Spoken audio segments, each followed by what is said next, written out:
So, this is a commentary on my Viscount percent run. And I realized that the recorded audio was horribly bad. I decided to redo the whole thing. So, here we go. Okay. So in this game, you're basically supposed to collect points until you reach a certain bracket. And there are different ways to run this. You can run it to hit the first promotion, so you become a noble. The second promotion is Baron, and the third one is Viscount. The fourth one is Count. And you can basically call that Noble percent, Baron percent, or Viscount percent. So what I'm doing is initially I'm just facing off as many boats as I can. You're fighting the British here, and I'm facing off as many boats as I can to just defeat them and get a bunch of money. Losing a bunch of men, but that's fine. As long as I don't lose all of my men, I'm good. And then basically just to collect a bunch of money here. And the strategy is to just try and keep having as many men as possible. 500 is a cap. And then board and destroy enemy ships by boarding, because shooting takes way too long. The only ships you want to fight by shooting is troop carriers, because they have 500 enemy men, so you can't really fight them by boarding, but you can shoot them and they can surrender. If they surrender, they can give you maybe 300 men or something, however many is left. So, and that is like a huge power imbalance in the game, I think. So there's a lot of RNG dependence here. But nonetheless, that is what we will be using as much as possible. And there's also a big difference in what you encounter, and what you basically want to encounter is pirate ships, because they give the most points. They give 200 points per pirate ship, and if you could just choose what you encountered every time, you would quickly win the game. If you just encountered that, because they give a ton of money, then you can buy more men, and then you can go fight them again and again. There's a lot of stuff going on in this right now. I would say the most dangerous part of this game is when you are entering a harbor. You see that the ship is sailing in. What I'm doing every time is actually lowering the amount of cycles that DOSBox is running, which is a necessity to play this game.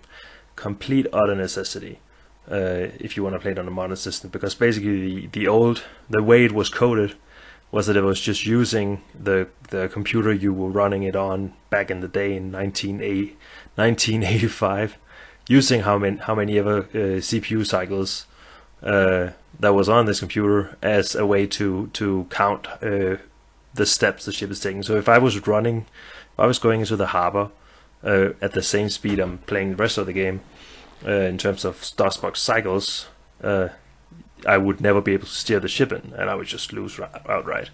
So there's no way to play the game without doing this, without changing the cycle. So that is part of the run. And now you saw I just sunk a troop carrier and got 300 men. So I'm just going really, really fast around to try and get as many boats as possible. Another thing you can do whenever you win a fight against the boat, you can either decide to sink the boat or price it. And what pricing it, you send some crewmen on it and sail to Copenhagen. The ship will sail to Copenhagen. And then in Copenhagen, if they reach Copenhagen, which they might not always do, you will get extra money and your crewmen back from pricing it. So it can be a bit of a gamble. If you sink it right away, you'll get all the points for the ship right away. If you price it, you'll get some of the points when it reaches Copenhagen. And also you'll get the survivors, the enemy survivors. So if they have 20 men that surrender, they will join your crew. So it's a way to also keep your manpower up a bit to sink them. So it's sort of a choice what you want to do. But troop carriers, you always want to shoot them like this that you're seeing now. And then sometimes they'll surrender like that, or sometimes they'll just sink outright from the cannons that you're bombarding them with. And that's something you have to it just depends on luck, really. There's a lot of RNG in this game. You can even there's a cap on how many moves you can take in the game.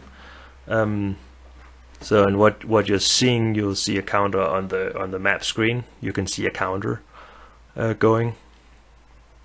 On moves, it says 150 right now, and up in the top right corner you can see how many moves you have to get to the goal of 4,604 points. And if you go over that, you just instantly lose the game. And it is actually possible, I've done this several times actually, to pick every fight that you can possibly pick to get as many points as possible, and still not get enough points before the time, or before the move counter runs out.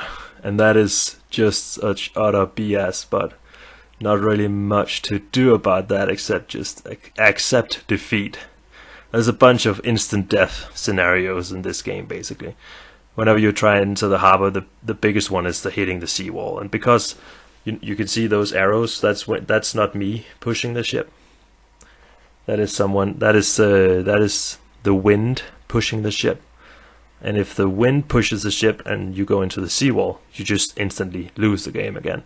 Lose the ship, lose the whole deal. All the other ships on the map as well, when you go into the harbor, they will, if you hit them, you will lose repair REP, as it says down in the right corner of the screen.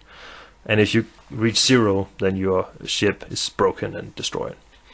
And you can lose repair going into a shootout with cannons against the enemy, and you can lose that by, on the map, actually just hitting islands or hitting the shore, and of course bonking into the ships when you try and enter the harbor. And again, now you're seeing me. Whenever you reach a certain promotion, it'll actually become harder and harder progressively. You'll see the seawall becomes bigger. It becomes harder to land in safe harbor, and you see these shootouts. Before you actually had a map of your enemy, but now it's just a flag without any indication. So what you have to go on is the little splashes that comes up on the screen. It's kind of hard to tell, but there's these little splashes that comes up. The boarding the enemy ships is the same, at least, so that's nice, and that is the quickest way to down enemy ships. Here you can see I really slowed down the game just to get into safe harbor, and it's still screwing with me, and I just barely make it. Also, the whole hire more men, repair ships and all that rolls randomly, and you can just re-roll by going in and out of harbor, but every time you have to land. So, and that is a massive problem, because if you go in and you roll that men cost 18 tails each, they can cost, I think, between 9 and 18, or maybe even 8 tails, but something like 15 is definitely in the high end. So if you roll anything above 13, that is unfavorable, and you'll want to actually try and re-roll if you have the guts for it.